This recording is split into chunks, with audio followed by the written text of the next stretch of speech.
Je sais que tout ce qui a trait à la sainteté peut devenir oppressif. Cela peut devenir très légaliste et nous conduire vers une sorte d'esclavage. Mais ce fait demeure. Le trône du Seigneur est un trône de sainteté. Son règne est un règne de sainteté. Sa vie est une vie sainte. Nous savons bien par expérience que si volontairement ou même involontairement nous touchons quelque chose qui soit impur ou corrompu, nous touchons ce monde en esprit et que la gloire s'affadit. Nous savons en nous-mêmes que si nous disons quelque chose qui est faux, la gloire s'estompe. Nous le savons par l'occultation de la gloire dans nos cœurs. Une ombre, un nuage, vient sur notre esprit. Il y reste jusqu'à ce que nous allions laver cette souillure dans la présence du Seigneur.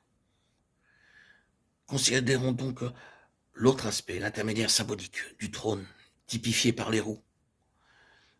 Vous remarquerez qu'elles sont de manière explicite en relation avec les êtres vivants, se mouvant ensemble avec les chérubins. Ce sont en réalité seulement deux aspects d'une même chose, mais les roues ont leur propre signification et mettent l'accent sur une particularité qui leur est propre. Que signifie-t-elle donc? Quelle impression vous fait la lecture des versets 15 à 21 du livre d'Ézéchiel, chapitre 37? Si vous vous asseyez là, sur ces roues, comment est-ce que vous vous sentiriez? Parfois, c'est une bonne chose de se mettre en situation dans la parole et de se replacer dans son contexte, dans son état d'esprit. J'ose suggérer que si vous lisez ces versets de cette manière et que vous vous asseyez, vous pousserez un cri en disant « Mon texte bouge, il y a quelque chose qui s'agite ». Quelle que soit votre sensation, vous ne repartirez pas avec un sentiment de passivité ou de tranquillité. Nous savons qu'il se dégage de ces roues une immense énergie et un mouvement avec une réelle intention. Les roues symbolisent donc le mouvement, la dynamique, la progression. Et ici, l'esprit des êtres vivants était dans les roues. L'énergie de l'esprit est là. Il y a de l'énergie et du mouvement avec un dessin. N'est-ce pas ce que cela signifie? Elles nous disent clairement et simplement que ce trône est un trône dynamique et actif en relation avec ce que Dieu désire. Toute l'énergie et les activités contenues dans ces prophéties sont l'expression de ce trône. C'est la signification de ces roues. Le trône est une progression, en progression constante. Le trône n'est pas passif. Le trône est gouverné par une formidable énergie.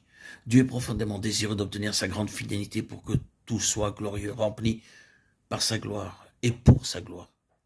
Avec le Seigneur, il n'y a rien de facile ni de laisser aller pour parvenir à cette finalité de la gloire. Si nous pouvions seulement le voir et le comprendre, nous reconnaîtrions que beaucoup de choses sont permises parmi le Seigneur dans nos vies pour que son énergie agisse et fraye une voie pour sa gloire parmi le peuple de Dieu.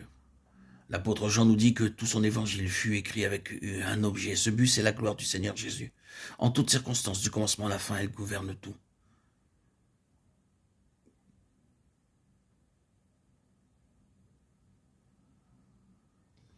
Le trône opère avec une parfaite intelligence et avec une complète connaissance, saisissant les moindres éléments, les caractéristiques de tout ce qui doit être traité. Le trône de sainteté travaille avec une vision parfaite et une parfaite connaissance. C'est une des caractéristiques des roues, ce qu'elle était. Elle était remplie de yeux tout autour. Ézéchiel 1, 18, 10, 12. Les yeux de sa gloire nous sont, ils connaissent nos déceptions et toutes nos désillusions les uns à l'égard des autres. Ils nous connaissent parfaitement. Le Seigneur agit avec nous selon cette connaissance. Et nous ne pourrons pas mettre de côté cette réalité. Si le Seigneur décide de nous traiter sous la forme d'un jugement particulier, s'il décide d'intervenir, c'est parce qu'il a vu ou qu'il voit quelque chose. Quelque chose qui nous cause un préjudice, quelque chose qui limite ou qui entrave la gloire en nous. Personnellement ou individuellement ou dans nos assemblées.